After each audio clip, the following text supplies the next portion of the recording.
Hi, உங்கள் எல்லாருக்குமே வணக்கம். ஸோ இன்னொரு பாட்காஸ்ட் எபிசோடில் நான் உங்களை சந்திக்கிறதுல ரொம்பவே சந்தோஷப்படுறேன். ஒரு பெஸ்ட்டான யூஸ்டு கார்ஸ் பார்த்துட்டு இருக்கீங்களா? இல்லை உங்களோட யூஸ்டு காரை சேல் பண்ணணுங்களா? அந்த 2 விஷயமே நாங்கள் பண்ணி கொடுத்துட்ருக்கோங்க. அது மட்டும் இல்லாமல் தமிழ்நாடு முழுக்க கொடாக், இண்டஸ்இண்ட் பேங்க் மாதிரியான பேங்கிங் செக்டாரோடு சேர்ந்து யூஸ்டு காருக்கு லோனுமே பண்ணி கொடுத்துட்ருக்கோம். லோன் பற்றின சந்தேகங்கள் என்றால் தயங்காமல் என்னோட நம்பருக்கு கால் பண்ணுங்க. வணக்கம். ஸோ மணிக்கு அறிமுகம் தேவையில்லை, எனக்கும் இவனை விட்டா வேறு யூடியூபர் யாரும் இல்லை. ஸோ அதனால தான் இந்த டிஸ்கஷனை இங்கே ஸ்டார்ட் பண்ணியிருக்கோம். சரி மணி, இன்னைக்கு வந்து ஒரு எல்லாருமே கேட்டுட்டு இருக்கக்கூடிய கொஸ்டின் தான்டா இது. என்னன்னா, ஒரு ஃபர்ஸ்ட் பையர் ஒரு 1 லட்ச ரூபாலேருந்து 2 லட்ச ரூபா தான் பட்ஜெட்டு. அதுக்குள்ளே என்னென்ன கார் எடுக்கலாம், என்கிட்ட நான் என்னென்ன கார் எடுக்கலான்றதுக்கு, என்னென்ன கார் அவைலபிளில் இருக்குன்றதுக்கு ஒரு ஃபுல் டேட்டா பேஸ் லிஸ்ட் வச்சுருக்கேன். ஸோ நான் கம்பெனி வைஸ் சொல்கிறேன். ஒரு கம்பெனி எடுத்தால் அந்த கம்பெனியில் இருக்கக்கூடிய அந்த 1லேருந்து 2 லட்ச ரூபா பட்ஜெட்டில் என்னென்ன கார் வரும்ன்றது சொல்கிறேன். அதே மாதிரி அதில் என்ன கார் எடுக்கலாம், எப்படி அப்படின்னா ஸ்பேர்ஸ் அவைலபிலிட்டி முக்கியம், ரிலேபிளான இன்ஜின் இருக்கணும். ஸோ அந்த மாதிரியான கார் ஒரு ஃபர்ஸ்ட் பையருக்கு, ஒரு சிட்டி யூஸ்க்கு தான். ரொம்பலாம் நீ போயிருப்பான, ஏன்னா அந்த 1லேருந்து 2 லட்ச ரூபா பட்ஜெட்டுக்குள்ளே நீ கார் எடுத்தேன்னா அந்த காரில் கண்டிப்பாக அதிக கிலோமீட்டர்ஸ் ரன்னாக இருக்கும். ஸோ அதே மாதிரி ஒரு 10லேருந்து 12 வருஷம் பழைய காராக தான் இருக்கும். நம்ம லிஸ்ட்டில் வரக்கூடிய கார் எல்லாமே அந்த மாதிரியான பழைய கார்களை தான் நான் பட்டியலாக சொல்கிறேன். சரி, அதுலேருந்து நீ வந்து என்ன கார் எடுக்கலான்றதை சொல்லு. எனக்கும் ஒரு சில கருத்து இருக்குது, அதையும் நான் இதில் சொல்கிறேன். ஆக்சுவலாக இந்த 1 லட்சத்து 2 லட்ச ரூபா பட்ஜெட்டுங்கிறது நிறைய மிடில் கிளாஸ் பையர்ஸ் வந்து வாங்கணும்னு நினைக்கக்கூடிய ஒரு ஏரியான்னு சொல்லலாம்.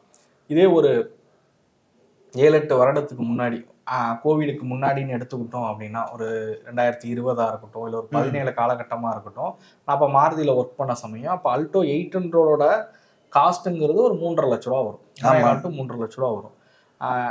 800 அந்த ஸ்டாப் பண்ணும்போது பார்த்தோம் அப்படின்னா அது 2.25 லட்ச ரூபா வந்துச்சு, ஆஃபர்லாம் போக.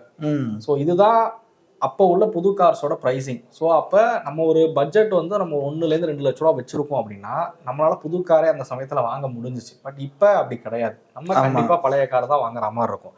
அதே மாதிரி அந்த சமயத்தில் வந்து இயான் இருந்துச்சு, வேகனாரை நம்ம வந்து ஒரு 4 லட்ச ரூபாக்குள்ளே வாங்க முடியும். 4.25 லட்ச ரூபா ஒரு VXI மாடல் நம்ம வாங்கினது 4.25 லட்ச ரூபாய்க்கு வாங்கணும். அதே மாதிரி ஸ்பார்க் மாடல் இருந்துச்சு. இதெல்லாம் பார்த்தீங்கன்னா ஒரு என்ட்ரி லெவல் செக்மெண்ட் காராக வச்சுருந்தாங்க, குவிட்டுமே சொல்லலாம். ஸோ இப்போ எல்லா காருமே அந்த என்ட்ரி லெவல் செக்மெண்ட் காருங்கிறது ஆண்டோட 5 லட்சத்தை தாண்டி தான் இருக்கு. ஆமாம், எஸ்ப்ரோஸா எடுத்துக்கிட்டோம்னா அதோட எக்ஷோரூம் காஸ்ட் 4,99,000 ரூபா பிஃபோர் GST 2.0க்கு முன்னாடி சொல்கிறேன். இப்போ வேணா ஒரு 40,000 ரூபா குறைஞ்சிருக்கலாம், இப்போ ப்ரைஸ் அப்டேட் ஆனிச்சுன்னா சொல்கிறேன்.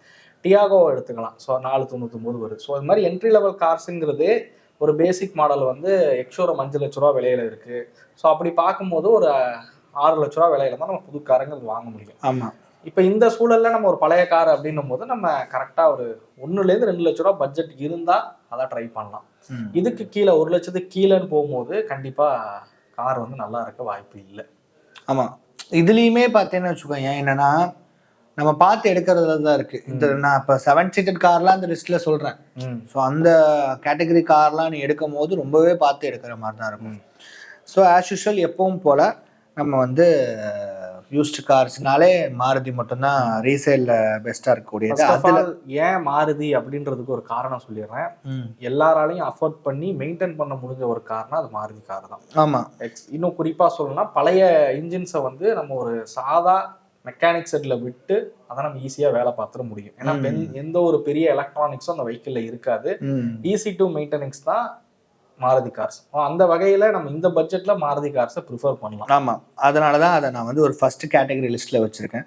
அதில் வரக்கூடிய கார் வந்து ஆல்டோ 800, ஆம்னி, ஓல்டு வேகனார், நான் நியூ வேகனார் சொல்லலை, அந்த லேட்டஸ்ட் வேகனார்னு சொல்லலை, ஜென் எஸ்டிலோ, ரிக்ஸ் அண்ட் ஏஸ்டார்.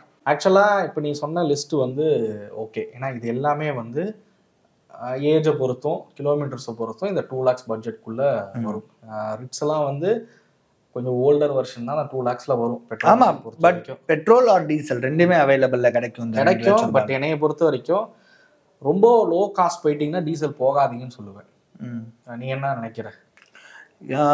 இந்த ரிக்ஸ் இந்த கேட்டகரி காரில் பொறுத்த வரைக்கும் பார்த்தீங்கன்னா முன்னால் 1 லட்ச ரூபா 2 லட்ச ரூபா பட்ஜெட்டில் டீசல் கார்னு எடுத்தேன்னா இப்போ இந்த கேட்டகரியில் ரிக்ஸ் மட்டும்தான் சொல்ல முடியும். இன்னும் 2 கார் இருக்கு, நான் அதாவது பீட் சொல்லலாம், டீசல் கிடைக்கும். ஆஹ் இந்த மாதிரி ஒரு சில கார்கள் ஒரு சில கார்கள் இருக்கு டீசல்ல.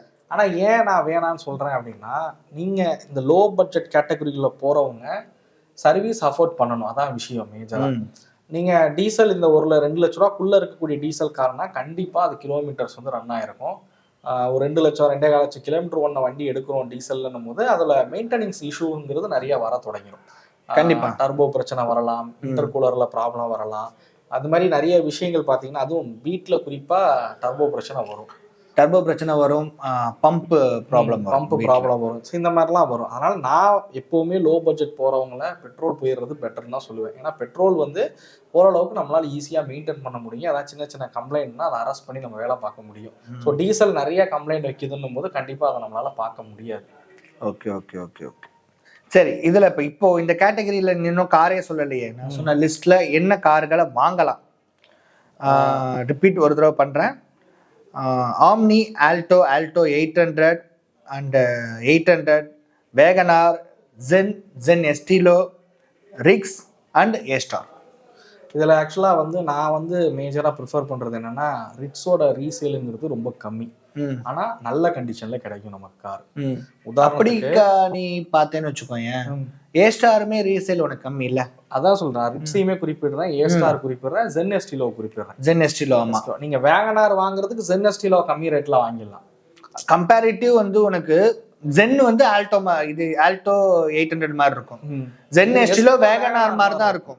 சாண்ட்ரோ அப்படியே இது ரீபேட்ச் பண்ண மாதிரி இருக்கும். அப்போ அது வந்து இப்போ வேகனார் வாங்குற காஸ்ட்டுக்கு, வேகனார் வந்து ஒரு 2.5 லட்ச ரூபா சொல்றாங்கன்னா, ஜென் எஸ்டிலோவை 2 லட்ச ரூபா பட்ஜெட் வாங்குறாங்க. ஸோ அப்போ வேகனார் வாங்குறீங்க, அதே மாதிரி ஒரு டால்பாய் காரா பட்ஜெட்டில் பார்க்குறீங்கன்னா ஜென் எஸ்டிலோவை ப்ரிஃபர் பண்ணலாம். அதே மாதிரி ரிட்ஸோட பெட்ரோல் 1.2 லிட்டர் நல்ல ரிலேயபிளான இன்ஜின். ஸோ இப்போ வரைக்கும் வரக்கூடிய இன்ஜின் தான், வரைக்கும் பலினோல நம்ம பார்க்குறோம்ல அதே இன்ஜின் அப்போ ரிட்ஸில் வந்த இன்ஜினுமே. ஸோ அந்த இன்ஜினை தாராளமாக ப்ரிஃபர் பண்ணலாம். நல்ல கண்டிஷனில் ரிட்ஸ் இருந்தால் தாராளமாக எடுக்கலாம். அதோட ரீசேலும் கம்மி. நீங்கள் ஸ்விஃப்ட் லோ பட்ஜெட் பார்க்கறதுக்கு ரிட்ஸோட லோ பட்ஜெட்டை வந்து பார்க்கலாம். ஏன்னா இல்லை இந்த பட்ஜெட்ல ஷிஃப்ட் வரும், ஆனா நான் அதை வந்து ப்ரிஃபர் பண்ணலை. ஏன் அப்படின்னா அது ரொம்ப முன்னு பேப்பர் கிளியரா இருக்காது, இல்லை ஒரு 4 ஓனர் 5 ஓனர் அந்த கண்டிஷனுக்கு போயிடும்.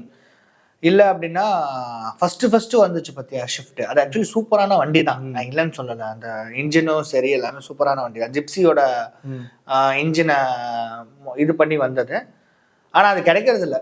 அது கிடைச்சாலும் எடுத்துக்கலாம். நான் அதில் ஒரு மைனஸ் என்னன்னா, அது மைலேஜ் கொடுக்காது அந்த வெஹிக்கிள். இப்போ நீங்கள் ரிட்ஸை குறிப்பாக போனீங்கனாலும் இந்த சின்ன செக்மெண்ட், இந்த செக்மெண்ட்டில் ரிட்ஸ் மைலேஜ் கம்மியாக தான் வரும். ஆமாம். நீங்கள் ஜென் எஸ்டியில் போனால் ஒரு 17 கிலோமீட்டர் மைலேஜ் எதிர்பார்க்கலாம். ஆனால் ரிட்ஸு போனீங்கன்னா 15லேருந்து 14 தான் வரும். ஏன்னா அப்போ அவ்வளவுதான் அதிகபட்சம் மைலேஜ் 15-16 தான். அதே இன்ஜின் இப்போ டெவலப் பண்ணி 22 கிலோமீட்டர் தர வரைக்கும் கொண்டு வந்துட்டாங்க. 22-23 தருது. நம்ம பிரான்ஸ்லயும் அதே இன்ஜின் தான் யூஸ் பண்றோம். பட் என்னன்னா மைலேஜ் ப்ரிஃபர் பண்றீங்கன்னா சின்ன கெப்பாசிட்டி இன்ஜின்ஸை வந்து ப்ரிஃபர் பண்றது நல்லது. அப்படி பார்க்கும்போது அல்டோ 800 வந்து போறது பெட்டர் ஆப்ஷன். ஒரு சின்ன ஃபேமிலினா அல்டோ 800 ப்ரிஃபர் பண்ணலாம். ஒன்று. அதுக்கப்புறம் சொன்ன மாதிரி ஜென் எஸ்டிலோ வந்து ப்ரிஃபர் பண்ணலாம். 2. ஆம்னி எல்லாருக்கும் தகுந்த கார் கிடையாது, ஆம்னியை பொறுத்த வரைக்கும் சொல்றேன். ஆனா நீ இப்படி சொல்றல்ல, பட் ஆனா நான் இந்த லிஸ்ட்ல ஆம்னியை கொண்டு வந்ததுக்கான ரீசன் என்னன்னா, ஒரு சின்ன பிஸ்னஸ் பண்றாங்க, ஒரு மளிகை கடை வச்சிருக்காங்க, அவங்களுக்கு பெருசா போக்குவரத்து தேவையில்லடா, ரொம்ப லாங் எடுத்துட்டு போகணும்னு அவசியம் இல்லை. ஒரு ஸ்கூல் ட்ரிப் அடிக்கிறாங்க, அவங்க ஒரு ஸ்டார்ட் அப் பிஸ்னஸ் வச்சிருக்காங்க, சின்னதாக ஏதாவது ஒரு பொருளை கேரி பண்ணி கொண்டு வரணும் அப்படின்னா அதுக்கு ஏற்ற காரானதான் யூஸ் பண்ண முடியும். மேன் அண்ட் கார்கோ மிஷினா பார்த்தா ஆம்னி போகலாம். ஸோ கார்கோ பர்பஸ் பிளஸ் அக்கேஷனலாக வெளில போனா போகலாம். நான் ஏன் ஆம்னி எல்லாருக்குமான காரா இருக்காதுன்னா, ஆம்னில ஏசி இருக்காது. ஆமா, வேரியன்ட் ஏசி இருக்காது. இல்ல ஆம்னியே ஏசி கிடையாது. இப்போ ஒரு காலகட்டத்தில் இப்போ அடிக்கக்கூடிய வெயிலில் ஏசி இல்லாமல் நம்ம ஒரு கார் வாங்க மாட்டோம். இன்னொன்று குறிப்பாக சொல்லிடுறேன், என்னோட அனுபவத்தில் சொல்லிடுறேன், ஏசி இல்லாத காரை வாங்காதீங்க. ஆமாம், நீங்கள் நினைக்கலாம், நீங்கள் இப்போ வந்து நினைக்கலாம் ஏசி காரில் இல்லைன்னா பரவாயில்ல, நம்ம என்ன ஏசி போட்டாவா போக போகிறோம் அப்படின்னு நினச்சி நீங்கள் ஒரு காரை வாங்கலாம். ஆனால் ஏசி இல்லைன்ற ஒரு காரணத்துக்காகவே அந்த காரை நம்ம பெருசாக ஓட்ட மாட்டோம். ஸோ அதனால் ஏசி இல்லாத காரை ப்ரிஃபர் பண்ணாதீங்க, ஏசியோடு இருக்கிற காரை ப்ரிஃபர் பண்ணுங்கள். ஸோ இந்த செக்மெண்ட்டில் நான் சொல்கிற கார் வந்து ஆம்னி உங்களுக்கு தேவையை பொறுத்தது. Alto better option. 800 பழைய மாடலு, அதில் பிரேக்கிங் ஸ்டேரிங் இதெல்லாம் கொஞ்சம் ரொம்ப இதாக இருக்கும், மேனுவல் ஸ்டேரிங் தான் இருக்கும். அதே மாதிரி 800 நம்ம இந்த லிஸ்ட்ல சொல்றோன்ற பட்சத்தில் அதில் இருக்க ரிஸ்க் என்னன்னா ரேடியேட்டர் ஃபேனுக்கு ஒரு சுவிட்ச் மாதிரி வரும். ஸோ அது ப்ராப்பராக ஒர்க் ஆகுதான்றதை செக் பண்ணணும். ஓவர் ஹீட் ஆனாலும் அந்த சுவிட்ச் போஸ் இல்லை, அதான் 800 ரொம்ப technology old car. So manual steering கொடுத்துருப்பாங்க, பிரேக் மேனுவலாக இருக்கும். ஏன்னா ஹைட்ராலிக் இது கூட கிடையாது, அதில் பிரேக் பூஸ்டர் கூட அந்த வண்டி பூஸ்டர் கிடையாது, ஆயில் பிரேக் தான், பட் பூஸ்டர் கிடையாது. ஸோ இப்படிலாம் இருக்கும். அதனால பட்ஜெட்டை ஸ்டிச் பண்ணுறீங்கன்னும் போது எனக்கு தெரிஞ்சு 800 அவாய்ட் பண்ணிட்டு ஒரு அல்ட்ரா 800 போயிடுறது பெட்டர் ஆப்ஷன். நீங்கள் ரொம்ப லோ பட்ஜெட் போறீங்கன்னா 800 ப்ரிஃபர் பண்ணலாம். அது 1 லாக்குள்ள வரக்கூடிய, அப்போ பிலோ 1 lakhsக்கு 800 ப்ரிஃபர் பண்ணலாம். Easy to maintenance. ஒரு 2 வீலர் என்ன மெயின்டைன் பண்ணுங்களோ அந்த காஸ்ட் தான் 800 வரும். பட் ஸ்டிச் பண்ணி ஒரு 2 lakhs வரைக்கும் வரீங்கன்னும் போது அல்ட்ரா 800 போயிடுறது பெட்டர் ஆப்ஷன். ஓகே, அடுத்து இந்த லிஸ்ட்ல நம்ம பார்க்கக்கூடிய கார் வந்து அடுத்த ரீசேல்ல நல்லா இருக்க கார்னா ஹுண்டாய். Hyundai brand. ஹுண்டாயில பார்த்தீங்கன்னா நீ சொன்ன மாதிரியான இயான் வந்துடும் அந்த லிஸ்ட்ல.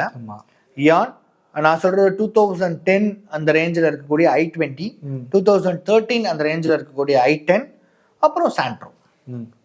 இதுல எந்த காரை ப்ரிஃபர் பண்ணலாம்? இல்லை, இதை பொறுத்த வரைக்கும் 3 காரமே போகலாம். 4 வண்டியுமே வந்து போகலாம். இயான் வந்து கொஞ்சம் ரீசெண்ட் மாடலாக இருக்கும். ஆமா, ரொம்ப ஓல்டு போகாம கொஞ்சம் ரீசெண்ட் மாடலை வந்து இயான் வந்து கிடைக்கும். இயான் கொஞ்சம் ரேர் தான், யூஸ்ட் மார்க்கெட்ல ரொம்ப ரேர் ஆகி போச்சு. ஆமா, அது அந்த சமயத்திலே சேல் கொஞ்சம் கம்மி தான். ஸோ இயான் நல்ல வண்டி. இயான் ஆக்சுவலி நல்ல ஸ்பேஸான வண்டி தான். ஐ மீன் நல்ல பார்க்க பல்கா இருக்கும், ஆனா ஆல்டோ சைஸ் தான் உள்ள கம்ஃபர்ட்டா இருக்காது. பட் இயான் போகலாம், கிடைச்சா தாராளமாக இயானை வந்து ப்ரிஃபர் பண்ணுங்க. அதுக்கு அடுத்ததா சாண்ட்ரோ ஒரு பெட்டர் ஆப்ஷன். செலவு வைக்காது. ஹியூண்டாய் பிராண்ட்லயே செலவு வைக்காது, மெயின்டெனன்ஸ் கம்மினா அது சாண்ட்ரோ ப்ரிஃபர் பண்ணலாம். சாண்ட்ரோ ப்ரிஃபர் பண்ணுங்க. ஸோ i10 i20 பொறுத்த வரைக்கும் அந்த 1.2 லிட்டர் கப்பா இன்ஜின் வந்து பயன்படுத்தியிருப்பாங்க. அது வந்து மைலேஜ் வந்து கொஞ்சம் கம்மியாக தான் இருக்கும். ஸோ நீங்கள் அதாவது பொதுவாக நான் ஏன் மைலேஜ்னு சொல்கிறேன் அப்படின்றதுக்கு ஒரு காரணத்தை வந்து சொல்லிடுறேன். பட்ஜெட்டாக போகிறவங்க எல்லா மிடில் கிளாஸும் வந்து கண்டிப்பாக மைலேஜை ப்ரிஃபர் பண்ணுவீங்க. நீங்கள் மைலேஜ் கம்மியாக கொடுக்குற ஒரு காரை பை பண்ணிட்டீங்க அப்படின்னா அந்த காரை யூஸ் பண்ணவே மாட்டீங்க, தேவையில்லாமல் நிறுத்தி வச்சு அதை விற்கிற ஒரு சூழலுக்கு வந்து போயிடும். அதனால தான் நான் வந்து மைலேஜ் இருக்கிற காராக ப்ரிஃபர் பண்ணுங்கன்னு சொல்கிறதுக்கான ஒரு முக்கிய காரணமும் கூட. ஸோ i10 i20யோட ஆவரேஜ் மைலேஜ் 13-15 வரைக்கும் அதிகபட்சம் தரும். அதுதான் அதோட மைலேஜ். அது அக்செப்ட் பண்ணிக்கிட்டீங்கன்னா தாராளமாக எடுக்கலாம். கம்ஃபர்ட்டான ஒரு காரு, ரைட் அண்ட் ஹேண்ட்லிங் பெட்டராக இருக்கும், பிரேக்கிங் நல்லா இருக்கும். நீங்கள் சாண்ட்ரோ இயானை காட்டிலும் இது கொஞ்சம் ஒரு பெட்டர் ஆப்ஷன் தான். ஆமா, பட் i20 கொஞ்சம் இந்த பட்ஜெட்ல வரீங்கன்னும் போது கொஞ்சம் 2010 நான் சொல்றேன். அதாவது இப்ப நம்ம காமிச்ச ஏஜ்டு கார் தான் 1 lakh above தான் ஓடி இருக்கும், 2 ஓனருக்கு மேல தான் இருக்கும், 2010 அந்த ரேஞ்சில் அந்த மாதிரி இருக்கும். ஸோ அதனால அதை யோசிச்சுக்கோங்க. அது கொஞ்சம் மெயின்டெனன்ஸும் கொஞ்சம் அதிகம் தான். இயான் சாண்ட்ரோ காட்டிலும் கொஞ்சம் மெயின்டெனன்ஸ் அதிகம். மாருதியை காட்டிலுமே i10 i20 கொஞ்சம் மெயின்டெனன்ஸ் அதிகம். ஒன்றும் ஒரு ஸ்பார்க் பிளக் மாற்றினீங்கன்னா 450 ரூபா வரும். ஸோ ஒரு செட்டு 4 ஸ்பார்க் பிளக் ஒரு 20,000 கிலோமீட்டர் ஒன்ஸ் மாற்றுறீங்க அப்படின்னா 1800 1600 பக்கம் வந்துடும். இதே மாருதி கார்னா 800 900 மாற்றலாம். இதுதான் வித்தியாசம். ஒரு உதாரணத்துக்கு சொல்கிறேன், ஸ்பேர் காஸ்ட் எவ்வளோ இருக்குன்றதுக்காக சொல்கிறேன். சரி, இந்த கேட்டகரியில் அடுத்து பார்த்தீங்கன்னா ரீசேலில் பார்த்தீங்கன்னா ஃபோர்டில் இந்த பட்ஜெட்டில் 3 கார் தான், ஃபிகோ, ஃபியஸ்டா அண்ட் ஐகான். இதுதான் வந்து இந்த பட்ஜெட்ல கிடைக்கும். சரி, ஃபர்ஸ்ட் நீ அந்த காரை பத்தி என்ன நினைக்கிற அதை சொல்லிடு. நான் ஓவராலா இந்த ஃபோர்டில் வந்து இந்த 3 வெஹிக்கிள்ல பார்த்தேன்னு வச்சுக்கோங்க, ஃபிகோ கன்சிடர் பண்ணலாம். ஏன்னா ஃபியஸ்டா வந்து ரொம்ப ஓடி இருக்கும். ஸோ ஃபிகோ கன்சிடர் பண்ணலாம். ஐகான் வந்து ரொம்ப ஏஜ் ஜாஸ்தியா இருக்கும். என்னை பொறுத்த வரைக்கும் ஸ்கிப் பண்ண வேணாம், இந்த கம்பெனியே ஸ்கிப் பண்ண வேணாம் அப்படின்னா ஃபிகோவை சொல்லுவேன், இல்லைன்னா ஓவராலாக ஸ்கிப் பண்ணி போகலான்னு சொல்லுவேன். ஸோ நான் சொல்கிறது, நான் நினச்சது அதுதான். அப்படி இந்த பட்ஜெட்டில் பார்க்குறீங்கன்னா ஃபோர்டெல்லாம் பார்க்காதீங்கன்னு தான் நான் சொல்லுவேன். ஃபோர்ட் கொஞ்சம் ஹைலி மெயின்டெனன்ஸ். ஸோ மெயின்டெனன்ஸ்ன்றது ரொம்ப அதிகம். ஃபோர்டோட டீசல் கார்லாம் எடுத்துட்டீங்க அப்படின்னா கிளச்சை மிதிக்கிறதே ஒரு பெரிய பாடாயிரும். கிளச் ரொம்ப ஹெவியாக இருக்கும். நான் ஒத்துக்கிறேன், நல்ல பிராண்டு, நல்ல பர்ஃபார்மன்ஸ் இருக்கக்கூடிய பிராண்டு தான். பட் அஃபோர்டபுளாக இந்த 2 lakhsக்குள்ளே போய் ஒரு காரை பார்க்குறீங்க, ஃபிகோ நல்லா இருக்கே பார்க்குறதுக்கு, அண்ட் ஃபியஸ்டா ரொம்ப சூப்பராக இருக்கே, பெரிய காராக இருக்கேன்னு எடுத்துட்டிங்கன்னா அதை நீங்கள் செலவு பண்ணுறதுக்கே ஒரு அமௌண்ட் வந்து செலவாகிக்கிட்டே இருக்கும். ஸோ அதனால் எடுக்கலாம், நான் எடுக்கக்கூடாதுன்னு சொல்லலை. நீங்கள் இதே ஒரு ஃபிகோ லேட்டஸ்ட் மாடல் பார்க்குறீங்கன்னா கண்ணை மூடிட்டு எடுங்கன்னு சொல்லுவேன். ஏன்னா டீசல் பர்ஃபார்மன்ஸ்லாம் வேற லெவலில் இருக்கும். ஒரு 40,000 கிலோமீட்டர் 50,000 கிலோமீட்டரில் ஒரு 80,000 கிலோமீட்டர் ஒன்று ஒரு ஃபிகோ இருக்குது. ப்ரைஸ் கொஞ்சம் ஒரு 3.25 வரைக்கும் சொல்கிறாங்க. ஒரு லேட்டஸ்ட் மாடலாக இருக்குன்னா தாராளமாக போகலாம். ஃபிகோவாக இருக்கட்டும், ஃபியஸ்டாவாக இருக்கட்டும், ஃப்ரீ ஸ்டைலாக இருக்கட்டும், ஈகோ ஸ்போர்ட்டாக இருக்கட்டும், இது எல்லாமே எடுக்கலாம், நல்ல கார் எடுக்கலாம். பட் இந்த ப்ரைஸில் கொஞ்சம் யோசிச்சு எடுங்கன்னு சொல்லுவேன். முடிஞ்ச வரைக்கும் அவாய்ட் பண்ணுறது கூட ஒரு பெட்டர் ஆப்ஷன் தான்.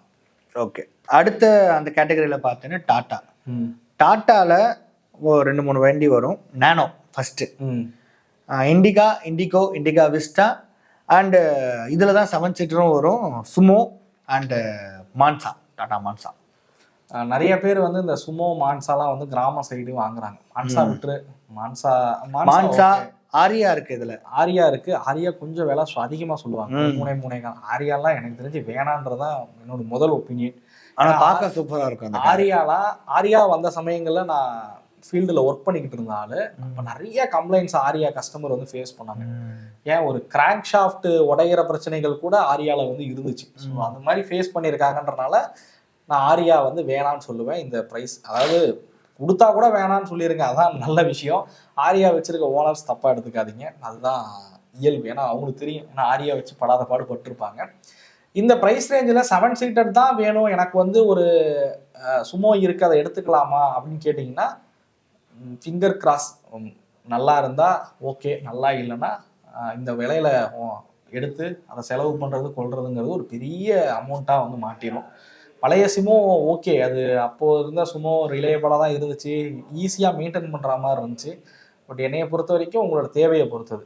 அப்போ இந்த லிஸ்ட்டில் நீ ஏதோ சொல்கிறேன்னா, நான் ஒரு கார் வச்சுருக்கேன் சொல்கிறேன், அதை என்ன சொல்கிறேன்னு பார்ப்போம். ஸோ அதனால் சுமோலாம் உங்கள் ப்ரிஃபரன்ஸ் தான். என்னையை பொறுத்த வரைக்கும் வேணான்னு சொல்லுவேன். இல்லை ஃபேமிலி பெருசு சார், ரொம்ப பெரிய ஃபேமிலி, ஆனால் நல்ல கண்டிஷனில் ஒரு கார் இருக்குது சார், பார்த்தோம் அந்த வண்டி எடுக்கலாமான்னு கேட்டால் உங்களோட ஓன் ரிஸ்க்கு, அதனால் அதை இது எடுக்கலாம். விஸ்டா மான்சா பெஸ்ட்டு, நல்ல கண்டிஷன் கிடைச்சா தாராளமாக எடுக்கலாம். நானோ இருக்கேன், நேனோ எடுக்கலாம். நேனோ உனக்கு லேட்டஸ்ட் வண்டியே வந்துருமே அந்த ரேஞ்சுக்கு. 2 லட்ச ரூபா இன்வெஸ்ட் பண்ணுறேன்னா நேனோ தாராளமாக எடுக்கலாம். எனக்கு தெரிஞ்சு நேனோ வந்து ரொம்ப மெயின்டெனன்ஸ் வந்து கம்மி, ஒரு 2 வீலர் மாதிரி தான் மெயின்டைன் பண்ணுவீங்க. அதாவது ஒரு ஆல்டோ 800 என்ன மாதிரியான, சாரி ஆல்டோன்ற பாருங்க 800 என்ன மாதிரியான செலவு கொடுக்குமோ அதை விட கம்மியாக தான் உனக்கு டாடா நேனோ. எனக்கு தெரிஞ்சு டயர் இருக்குல்ல, அந்த டயர் பார்த்தீங்கன்னா ஒரு 2000 ரூபா 1800 ரூபாய்க்குனா டயர் கிடைக்குது. ஆமாம், ஏன்னா அந்த டயர் ரொம்ப சின்னது, ஈஸியாக அதை மாற்ற முடியும். பிரேக் பார்த்தா அப்படின்னா நான் 800 சொன்ன மாதிரி தான், அது வந்து மேனுவல் தான் எல்லாமே, பிரேக் பூஸ்டர் வந்து இருக்காது. அதுவும் இல்லாமல் ஃப்ரண்ட் அண்ட் ரியர் ரெண்டுமே பார்த்தீங்க அப்படின்னா ட்ரம் பிரேக் தான் வந்து கொடுத்துருப்பாங்க, டிஸ்க் பிரேக் வந்து இருக்காது. ஸோ ஈஸியாக அந்த வண்டியை அதை மெயின்டைன் பண்ணலாம். சிட்டி பயன்பாட்டுக்கு தாராளமாக அந்த வண்டி எடுக்கலாம். ஹில் ஸ்டேஷனுக்கும் நல்ல சூப்பரான வண்டி. ஏன்னா ரியர் இன்ஜின், அதுக்கு சாரி ரியர் ஆக்சில் அந்த வண்டி. ஹில்ஸ்லேயுமே பார்த்தேன்னு வச்சுக்கோங்க, இப்போவுமே நம்ம கொடைக்கானல் ஊட்டி நீங்கள் போறீங்கன்னா ஏதாவது ஒரு நேனோவை பார்ப்பீங்க, அது பூந்து போய்கிட்டு இருக்கும். அதாவது கொடைக்கானல் ஊட்டின்னு இல்லை, இமாச்சல் பிரதேஷ் வரைக்குமே நேனோ யூசர்ஸ் வந்து அதிகம் தான். ஏன்னா அங்கெல்லாம் ரியர் வீல் டிரைவ் வச்சுக்கிட்டு போட்டு தாக்கிட்டு நேனோவில் வந்து ஏறலாம். பட் மித்த கார் அளவுக்கு நேனோவில் ஸ்பீடு கீடெல்லாம் வந்து போக முடியாது. சேஃப்டி ஆஸ்பெக்டில் பார்த்தாலும் கொஞ்சம் கம்மி தான். பட் ஒரு நல்ல கார் நேனோ.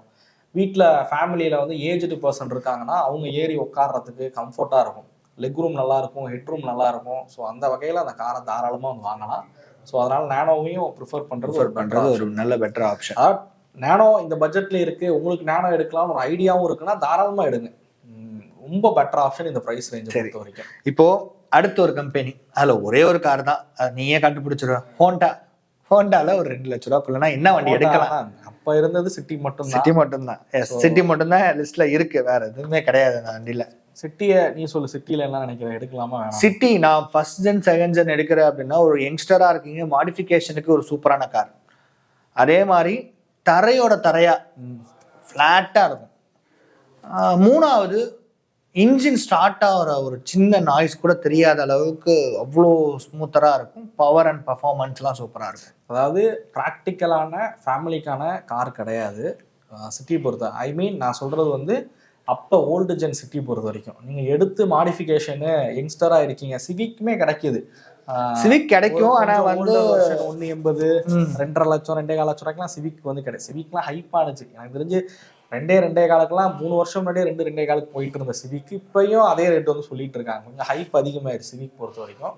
சிட்டி பொறுத்த வரைக்கும் ஒரே ஒரு விஷயம்தான், மைலேஜ் இந்த மாதிரியான விஷயங்கள்லாம் யோசிச்சிங்கன்னா, அது டைப் 1 டைப் 2 போறீங்கன்னா மைலேஜ் இந்த மாதிரி விஷயங்கள் வராது, கிரவுண்ட் கிளியரன்ஸ் இருக்காது. பட் நல்ல கார், பர்ஃபார்மன்ஸ் நல்லா இருக்கும், ரிலேயபிளாக இருக்கும், நல்ல கண்டிஷனில் இருந்தால் தாராளமாக பை பண்ணலாம். மேபி வாங்கி இந்த சிஎன்ஜி எல்பிஜி போட்டு ஓட்டிக்கிறேன் அப்படின்னு யோசிச்சிங்கன்னா வாங்கலாம். அடுத்து வந்து நிசான். நிசானில் 2 கார் நான் ப்ரிஃபர் பண்ணுறேன். நிறைய கார் இருக்குது, 2 கார் நான் ப்ரிஃபர் பண்ணுறேன். ஒன்று வந்து சனி, இன்னொன்று வந்து மேக்னெட். ஸோ நிசானில் என்ன கார் எடுக்கலாம்? சாரி, மேக்னெட் கிடையாது, மைக்ரா. இது ரெண்டுமே நல்ல கார் தான். நிசான் பொறுத்த வரைக்கும் சார், நீ ஒரு காரை நீ சூஸ் பண்ணிக்க, ஒரு கார் நான் சூஸ் பண்ணிக்க. நான் சன்னியை சொல்கிறேன். இப்போ நிசானோட மைக்ராவும் பார்த்தீங்கன்னா நல்ல கார் தான். அதில் வந்து இன்ஜின் நல்ல இன்ஜின், ரிலையபிளாக இருக்கும். ஆனால் ஸ்பேர் அவைலபிலிட்டி கிடைக்கிது, கொஞ்சம் ரேர். இப்போ எல்லாமே பார்த்தீங்கன்னா அந்த 1 லிட்டருக்கு மாற்றி அதோட ஸ்பேரை தான் எல்லா ஷோரூம்லையும் வச்சுருக்காங்க. பட் பெரிய பெரிய டீலர்ஷிப் இருக்குல்ல, இப்போ தஞ்சாவூர் எடுத்துக்கிட்டிங்கன்னா பெருசாக சர்வீஸ் சப்போர்ட் வந்து இல்லை. நம்ம இல்லை. இதே மதுரை டீலர்ஷிப் போகிறீங்க, இல்லை கோயம்புத்தூர் போகிறீங்க, சென்னை போகிறீங்கன்னா அங்கே வந்து சன்னிக்கான ஸ்பேரும் கிடைக்குது, மேக்னைட்டுக்கு மைக்ராக்கான கிடைக்குது. ஸோ ஸ்பேர்ஸ் அவைலபிலிட்டி கொஞ்சம் பிரச்சனை இல்லாமல் இருக்கிற பிராண்டு தான் நிசான் பொறுத்த வரைக்கும். நான் எடுக்கலாம், தாராளமாக எடுக்கலாம். நான் வந்து சன்னி வந்து இப்போ இல்லை, இப்போ கூட இல்லை, அப்பையிலேருந்து சொல்கிறேன், ஒரு பூட் ஸ்பேஸ் அதிகமாக உள்ள கார்னா சன்னி தான். அதே மாதிரி ரியர் சீட்டோட கம்ஃபர்ட், ஒரு ப்ரீமியம் காரில் எவ்வளோ கம்ஃபர்ட்டாக லெக் ரூமில் உட்காந்து அப்படி படுத்து ஜாலியாக போகிற மாதிரியான கார்னா அது சன்னி தான். சன்னியோட பெட்ரோல் இந்த ப்ரைஸில் வந்து கிடைக்கும். இந்த 2 lakhs பட்ஜெட்டில் டீசலை காட்டிலும் பெட்ரோல் வந்து நிறையவே கிடைக்கிது சன்னியில். கிரவுண்ட் கிளியரன்ஸ் கம்மி, கொஞ்சம் அண்டர் பாடி வந்து அடிப்படும். ஆமாம், பேக் சைடு அந்த டிக்கி ஃபர்ஸ்ட் அடிப்படும். ஆக்சுவலி சஸ்பென்ஷன் டயர் முன்னாடி வந்துடும், டிக்கி ரொம்ப தள்ளி இருக்கும். அதனால ஸ்பீட் பிரேக்கர்ல ஏற்றும் போது சன்னி பார்த்தீங்கன்னா ஆடே வந்து it's not a car, it's a car அப்படின்னு சொல்லுவாங்க. ஏன்னா பெரிய கார் அப்படின்றதுக்காக அந்த மாதிரி சொல்லுவாங்க.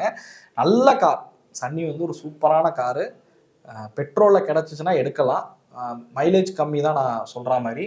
பட் நீங்கள் வந்து ஒரு சிஎன்ஜி போட்டு கூட அந்த பூட் ஸ்பேஸ் செம்ம பெருசு, ஒரு சிஎன்ஜி போட்டாலுமே பூட் ஸ்பேஸ் வந்து கிடைக்கும். ஸோ அந்த மாதிரியான ஒரு கார் தான் சன்னி. பட் அண்டர் பாடி கொஞ்சம் அடிப்படும், அதுக்கு தகுந்த மாதிரி ஓட்டுற மாதிரி இருக்கும். அடுத்து பார்த்தீங்கன்னா ஃபியட் நான் ஆக்சுவலி லாஸ்ட்டாக தான் வச்சுருந்தேன், சன்னியை பற்றி பேசுனதுனால சொல்கிறேன். ஃபியட்டில் புண்டோ அண்ட் லீனியா. என்னோட கருத்து வேணாங்கிறது தான். இந்த பட்ஜெட்டில் வேணாம். வாங்கினீங்கன்னா மெயின்டைன் பண்ணுறது கொஞ்சம் கஷ்டம். ஸ்பேர்ஸ் அவைலபிலிட்டி ரொம்ப கம்மியாக இருக்குது. பட் சூப்பர் கார், நல்ல கார், நான் இல்லைன்னு சொல்லலை. பட்ஜெட்டாக ஒரு காரை வாங்கி யூஸ் பண்ணணும்னு நினைக்கிறீங்கன்னா அதுக்கு இந்த காரை அவாய்ட் பண்ணுறது பெட்டர் ஆப்ஷன். ஆனால் நல்ல கார் நீங்கள் நினைக்கலாம், லீனியா மாதிரி ஒரு செடான் வரவே வராது. அதோட பர்ஃபார்மன்ஸு வேற மாதிரி இருக்கும். அதே மாதிரி புண்டோ மாதிரியான ரைட் அண்ட் ஹேண்டிங்கு வேற எந்த கார்லையும் கிடைக்காது. பட் போலோவை விட உனக்கு நல்ல, போலோவை விடையே லெக் ரூம் ஸ்பேஸ்லாம் கொஞ்சம் அதிகம். போலோவை விட பெட்டரான ஒரு ரைட் அண்ட் ஹேண்டிங் இருக்கிறதுனா அது புண்டோ தான். ஒன்று நம்ம ப்ரைஸ் கம்மியான ஒரு காராக பார்க்குறோம்.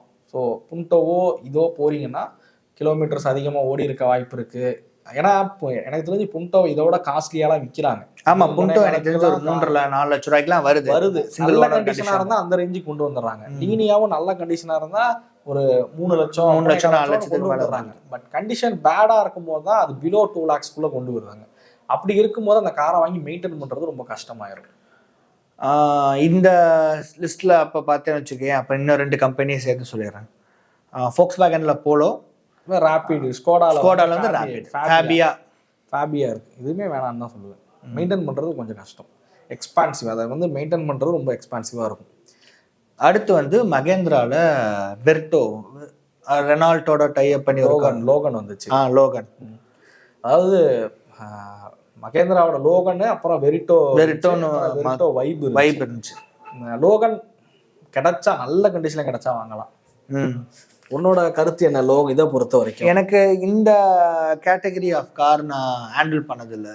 லோகன் எனக்கு பிடிக்கும் பர்சனலாக, ஆனால் வந்து நான் பெருசாக ஓட்டி பார்த்ததில்லை, அதனால எனக்கு தெரியாத ஒரு விஷயத்த நம்ம வந்து ரிலையபிளான இன்ஜின், அந்த ரெனோவோட இன்ஜின் கொடுத்துருந்தாங்க லோகன்ல.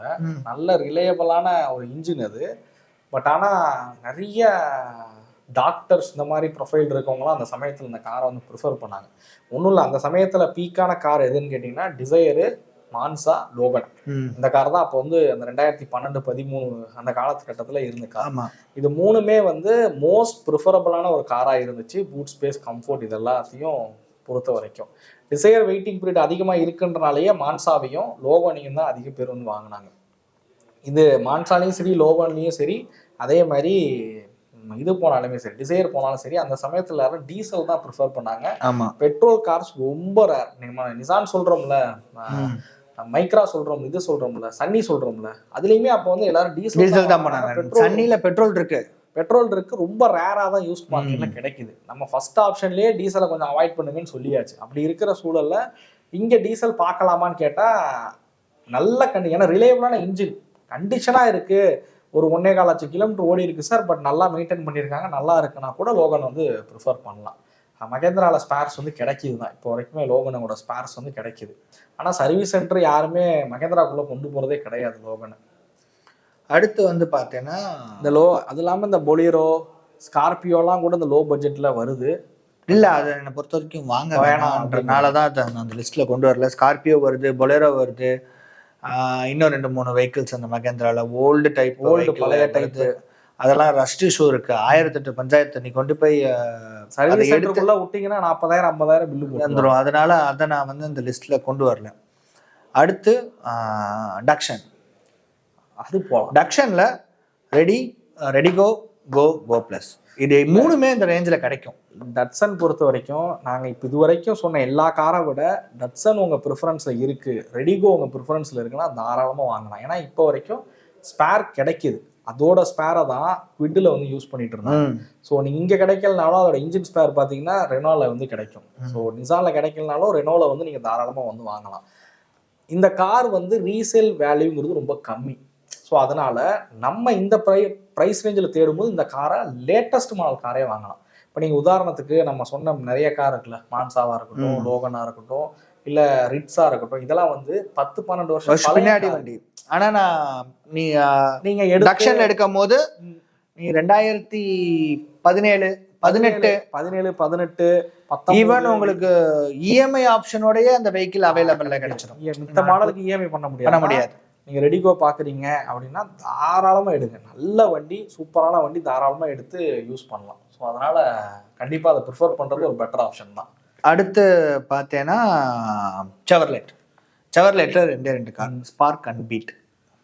கொஞ்சம் ஸ்பேர் கம்ப்ளைண்ட் இருக்கு, நாங்க பார்த்த வரைக்குமே இருக்கு. நம்ம ரீசெண்டா கூட ஒரு வண்டி வாங்கிட்டு ஸ்பேர் கிடைக்காம கொஞ்சம், ஸோ ஸ்பேர் கம்ப்ளைண்ட் கொஞ்சம் இருக்கு. அதனால யூஸ்டில் ஸ்பேர் வாங்கி யூஸ் பண்ணலாம். ஆஃப்டர் மார்க்கெட் யூஸ்டு கார், சில பழைய கார்லேருந்து எடுத்து ஸ்பேர் யூஸ் பண்ணுறது தான் நிறைய பேர் அந்த காரை ப்ரிஃபர் பண்ணுறாங்க. நாங்கள் மெக்கானிக்ஸ்லாம் கேட்டப்ப, இல்லை எனக்கு புதுசு வேணும்னு கேட்டால், புதுசு ரொம்ப ரேர் ப்ரோ, ஆர்டர் போடணும், வரணும், ஒரு 15-20 நாள் இல்லை 30 நாள் கூட ஆகிடும் அப்படின்னாங்க. ஆனால் இதே வாங்க நம்ம திருச்சியில் பாலக்காரை போய் எடுத்து வந்துடலாம் அப்படின்னாங்க. ஏன்னா அது நிறைய உடைக்கிறதுக்கு அந்த கார் நிறையா போயிருச்சு. அதனால் அதுலேருந்து ஸ்பேர் எடுத்து இப்போ ஓடிட்டு இருக்க கார்ஸுக்கு யூஸ் பண்ணிக்கிட்டு இருக்காங்க. பட் கொஞ்சம் ரிஸ்க் ஃபேக்டர் இருக்குது இந்த காரை பொறுத்த வரைக்கும். அதுவும் பீட்டோட டீசலில் நான் சொன்ன மாதிரி இந்த பம்ப் இஷ்யூ. பட் ஆனால் நீ பெட்ரோல் போனேன்னு வச்சுக்கோங்க, போகலாம். ஏன்னா இப்போ வரைக்குமே நல்ல இல்லை, நான் தான் ஸ்பேர் கம்ப்ளைண்ட் இருக்குது. ஆனால் வண்டி நல்ல வண்டி. பீட்டு ஸ்பார்க்குமே நல்ல வண்டி தான். மைலேஜ் ஓரளவுக்கு டீசெண்டாக கொடுக்கும். ஸ்பார்க்கை பொறுத்த வரைக்கும் பீட் கொஞ்சம் கம்மியாக இருக்கும், பட் ஸ்பார்க் நல்ல இருக்கும். நல்ல ஹெட்ரூம், லெக்ரூம் எல்லாமே இருக்கும். ரொம்ப ஓல்டர் வெர்ஷன் இல்லாமல் கொஞ்சம் லேட்டஸ்ட்டு, அந்த கடைசியாக நிறுத்துறப்ப வந்த மாடல்கள்லாம் வாங்கலாம். அடுத்து பார்த்தீங்கன்னா ஒரு லெஜெண்டரியான கார், ஹெச்எம் கம்பெனி, இந்துஸ்தான் மோட்டார்ஸ்லேருந்து அம்பாசிடர். இதை நீ என்ன சொல்கிற? நீ சொல்லு ஃபஸ்ட்டு என்னன்னு. என்னை பொறுத்த வரைக்கும் அந்த பட்ஜெட்டில் பேப்பர்லாம் தெளிவாக இருக்குன்னா தாராளமாக எடுத்துக்கலாம். அதாவது ஒரு 50-50 சான்சஸ் தான். என்னன்னா இப்போ அதுக்கான மெக்கானிக்ஸ் இருக்காங்க. அதாவது எங்கள் அப்பா மெக்கானிக்கு அப்படின்னு அந்த பசங்கள்லாம் இருக்காங்க பார்த்தீங்கன்னா, அவங்க அப்பா கிட்ட சர்வீஸ் பண்ண தெரியும். ஆனால் ஒரு தலைமுறை போயிடுச்சுன்னா அந்த வண்டிகளுக்கு சர்வீஸ் பண்ண ஆளுங்க கிடையாது. ஆனால் ஸ்பேர்ஸ் ஒன்றுமே பிரச்சனை இல்லை, நட்டு கொண்டு லேத்தில் ஆல்ட்ரு பண்ணி ட்ரில் பண்ணி ஏற்றிக்கலாம். அந்த மாதிரியான என்ன ஒன்றா அம்பாசிடர் ப்ராக்டிக்கலாக இருக்காது. காமன் மேனா திங்க் பண்ண, காமன் மேனா என்கிட்ட 2 லட்ச ரூபா பணம் இருக்கு, நான் வந்து ஒரு பட்ஜெட்டான கார் பார்க்குறேன்னா நான் போய் அம்பாசிடரை பார்க்க மாட்டேன். அந்த ஓல்டர் ஜென்ரேஷன் அம்பாசிடரை ப்ரிஃபர் பண்ணலாம், பட் இப்போ இருக்க ஜென்ரேஷன் அதை ப்ரிஃபர் பண்ணுறது கிடையாது. அது வேணா உண்மை. நீங்க இப்ப இருக்க கார்ஸ்ல அனுபவிச்ச ஃபீச்சர்ஸ்லாம் அப்ப நீங்க பழைய ஹோண்டா அம்பாசிடர் வாங்கினா கிடைக்காது. லைக் பர்ஃபார்மன்ஸ், அந்த லெவலுக்கு நீங்கள் சொல்லலாம் ஃப்ரண்ட் அண்ட் பேக் பெரிய இது சேஃப்டி அது இதுனாலும், பட் இப்போ மாடர்ன் கார்ஸ் ரொம்ப இம்ப்ரூவ் ஆயிடுச்சு. ஸோ எனக்கு தெரிஞ்சு அம்பாசிடர் உங்களுக்கு பிடிச்சால் மட்டும் வாங்கலாம். இப்போ அம்பாசிடர் வாங்குறாங்க, யார் வாங்குறான்னு கேட்டால், சார் நான் வந்து அந்த ஒரு அப்போ பார்த்தீங்கன்னா அம்பாசிடர் யூஸ் பண்ணிட்டு இருந்தேன், அப்புறம் வித்துட்டேன், அதனால இப்போ ஒரு அம்பாசிடர் ஞாபகார்த்தமாக வாங்கி வச்சுக்கிறேன் அப்படின்னு வாங்கி வைக்கிறவங்க தான் இருக்காங்க. எடுத்து ரீஸ்டோர் பண்ணி வச்சு, அதாவது அது வந்து இப்போ ரோட் லீகலா இருக்குமானா இல்லை, இப்போ டாக்குமெண்ட்ஸ் ரெடி பண்ணலாம் முடியுது, ரிஜிஸ்ட்ரேஷன் அப்ரூவல்ஸ்லாம் வந்து கொடுக்குறாங்க, அதெல்லாம் இருக்குதான். பட் என்னன்னா அம்பாசிடர் வந்து ஒரு ஒரு கிளாசிக்கான கார், அவ்வளவுதான். அது வந்து நம்மளோட வீட்டுல ஒரு அழகு பொருளா வைக்க முடியும், அவ்வளவுதான். தவிர ரோட்ல பயன்பாட்டுக்கு நீங்க ஒரு லாங் ரைட் போறதுக்கு இப்பெல்லாம் எப்படின்னா, நம்ம ஊரை எடுத்துக்கிங்க, தஞ்சாவூர் இங்கிட்டு பட்டுக்கோட்டை, நான் பொதுவாக சொல்றேன், நான் எங்க ஊரை வச்சுதான் சொல்ல முடியும், நான் இங்கேயே இருக்கிறனால. இங்கெல்லாம் வந்து பொதுவாகவே எப்படி சொல்ல, ஒரு எப்படி ஒரு பிராண்ட் வேல்யூ சொல்லலாமா, எப்படி சொல்ல, ஒரு ப்ரெஸ்டீஜுக்காக கார் வாங்குறவங்கன்னு சொல்லலாம். நான் கார் வச்சிருக்கேன் பாத்தியா அப்படின்றவங்க, ஒரு கல்யாண காது குத்துனா கார்ல போய் இறங்கணும்னு நினைக்கிறவங்க. அப்படி இருக்கும்போது அவங்களாம் அம்பாசிடர்ல போய் இறங்க விரும்ப மாட்டாங்க. ஆமா. ஸோ அப்படி இருக்கிற சூழல்ல வேற காரை தான் வந்து பார்ப்பாங்க. ஸோ அப்படிலாம் பாக்குறீங்கன்னா அம்பாசிடர் வேணான்னு தான் சொல்லுவேன். நீங்க ஒருவேளை 2-3 கார் வச்சிருக்கீங்க, கொள்றீங்க, அம்பாசிடர் எடுத்து ரெடி பண்ணி ஒரு ஷோகேஸ் பொருளா வைக்க போறீங்க அப்படின்னா வேணா அம்பாசிடர் வாங்கலாம். ஸோ அதனால தான் அந்த அம்பாசிடர் நான் லாஸ்ட்ல சொன்னேன். ஆனால் எனக்கு பர்சனலாக அம்பாசிடர் ரொம்ப இல்லை, எனக்கும் பிடிச்ச கார் தான். நான் ரீசெண்டாக என் ஃப்ரெண்டு ஒருத்தர் மணின்னு இருக்காரு, அவர் ஒரு அம்பாசிடர் வந்து வச்சிருக்காரு. அதை எப்பயாவது அவரை பார்க்க போனாலே நான் எடுத்து வாங்கி ஓட்டுவேன். அது ரொம்ப பழைய மாடல், ஒரு 85 காலகட்டத்தில் வந்த அம்பாசிடர். அது பிளாக் கலர்ல வச்சிருப்பாரு, ஸ்டேரிங் பவர் ஸ்டேரிங் போட்டிருப்பாரு, ஏசி என்ன வேணா நீ போட்டுக்கலாம், ஏசி போட்டுக்கலாம், பவர் ஸ்டேரிங் போட்டுக்கலாம். வந்து ஆன் பண்ணீங்கன்னா அது நீ அதோட கூலிங் வேற எந்த கார்லையும் பார்க்க முடியாது. அப்படி ஃப்ரிட்ஜ் மாதிரி கம்ப்ரஸர்ல அவ்வளோ கூலிங்கா காத்த பிடிச்சி தள்ளும், குளிர ஆரம்பிச்சிடும். மதியானம் உச்சி வெயில கார் ஓட்டினீங்கனாலே ஏசி ஆஃப் பண்ற குளிருதுன்னு சொல்ற கண்டிஷன் வந்துடும். அந்த மாதிரி ஏசி இருக்கும். பின்னாடி சீட்ல எல்லாம் வந்து முன்னாடியே நாங்க 3 பேர் உட்காரலாம். சோஃபா மாதிரி தான் போட்டு, பக்கெட் சீட் இருக்காது, சோஃபா மாதிரி சீட் இருக்கும். 3 பேர் உட்காந்துருப்போம். ஒருத்தர் காலுக்கு நடுவுல தான் கியர் லிவர் இருக்கும். அதான் நிறைய சமயத்துல நாங்க அப்ப போறப்ப கிளச்ச ஒரு ஆள் மிதிச்சுக்கிட்டே கியர் போடுறான் அப்படின்னு, அப்போ ஒரு ஆள் கியரை வந்து மாத்துவான். என்னன்னா அந்த கார்ல இருக்க சீட்டெல்லாம் பார்த்தேன்னு வச்சுக்கேன், இந்த நார்ல செஞ்சிருப்பாங்க தெரியுமா, அந்த சீட்டு வரும், ஸ்பாஞ்சில் வராது. ஸோ ஒன்ஸ் கார் கூலிங்கா இருந்தாலோ இல்ல மொட்டை வெயில இருந்தாலும் சீட்டு வந்து நார்மலா தான் இருக்கும், ஜில்லுன்னு தான் இருக்கும். இப்போ நம்ம போய் கார்ல உட்காந்தோம்னா கீழே கொப்பளமே வந்துடுற அளவுக்கு ஹீட் ஆகுது. ஆனா அதெல்லாம் வந்து நார்ல செஞ்சிருப்பாங்க. ஸோ அதெல்லாம் வந்து கிளாசிக்கான கார்ல நம்ம மிஸ் பண்ற மாதிரி இருக்கு. பட் ஆனா நம்ம கண்டென்ட்டை விட்டு எங்கேயோ போறோம். ஏன்னா அம்பாசிடர்னு எடுத்துக்கிட்டோம்னா நம்ம ஒரு தனியாவே ஒரு வீடியோ பேசலாம். ஏன்னா அந்த கார் ஒரு லெஜெண்டரியான கார்.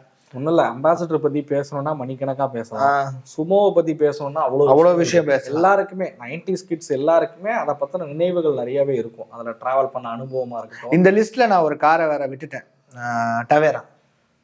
டவேரா இந்த பட்ஜெட்டுக்குள்ள வராது வேறு. பட் ஆனா நீ டவேரா நிறைய பேர் நான் பார்த்த வரைக்கும் வாங்கினவங்கலாம் பாடி ரஸ்ட் இஷ்யூ அவ்வளோது இருக்கு வண்டியில. அதை வண்டி எடுத்து பாடியை வேலை பார்க்க விட்டா அது 1.5 லட்சம் 1.25 லட்சம் வந்துருதுங்கிறாங்க. நான் இப்போ கூட ஒரு மெக்கானிக் இவர்கிட்ட கார்த்தியில பேசும்போது ஒரு டவேரா 2 டவேரா ரீஸ்டோருக்கு வந்திருக்கு. எல்லாமே போய் யூஸ்ட் மார்க்கெட்ல தெரியாம எடுத்துக்கிட்டு அங்கே வந்து ரீஸ்டோருக்கு வந்துருக்கு. இன்ஜின்லாம் நல்லா இருக்கு, வண்டி ஓட்ட நல்லா இருக்கு, பட் பாடி பேனல் கீனல் எல்லாமே டோரு கீர் எல்லாமே அரிச்சு ரொம்ப கண்டிஷன் பேடா இருக்கு. இப்போ நம்ம சொன்ன எல்லா கார்லையுமே மெயினா நீங்க பார்க்க வேண்டியது ரஸ்ட் இஷ்யூ அண்ட் பேப்பர். அது நீங்க உங்களோட ப்ரிஃபரன்ஸ்ல தான் நாங்கள் விட்டுறோம். ஏன்னா நம்ம சொன்ன கார் எல்லாமே நல்ல காருங்க தான், இல்லைன்னு சொல்லலை. ஆனால் இதில் எல்லா காருங்கள்லையுமே ஏஜ் ரொம்ப ஆயிருக்கும், ரஸ்ட் இஷ்யூ நீங்கள் பார்த்துக்கிற மாதிரி தான் இருக்கும்.